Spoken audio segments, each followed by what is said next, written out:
Me mjekun e njohur sportiv të Vllaznisë, zoti Çoba pikërisht në momentin e lamtumirës për një figurë të spikatur të Shkodrës, një biznesmen shumë i njohur, por edhe një kontribues në fushën e sportit, qoftë tek klubi futbollit Vllaznia, por edhe tek klubi i boksit.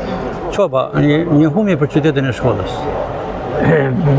Unë mund të flas këtë fjalë që ai ka kontribu për sportin, por në radhë parë duhet vlerësuar si njeri. Ai ka një njeri shumë pozitiv, shumë dashamirës, edhe ka vetëm fjalë të mira në për tonë Shkodrën, në gjuhën për te.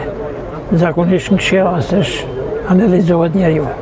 Dhe më bëhen qefi që ne kena pas një shok shumë të mirë, një djalë shumë të mirë, një familjar shumë të mirë, që e mbylli me shumë respekt aktivitetin e tij. Na vjen keq një mosh që për moshën time tham është i ri, që mund të kontribuohet e prap, por që ka lënë mbrapa duhet respektu edhe falënderu shumë. Ju falenderoj, Çoba.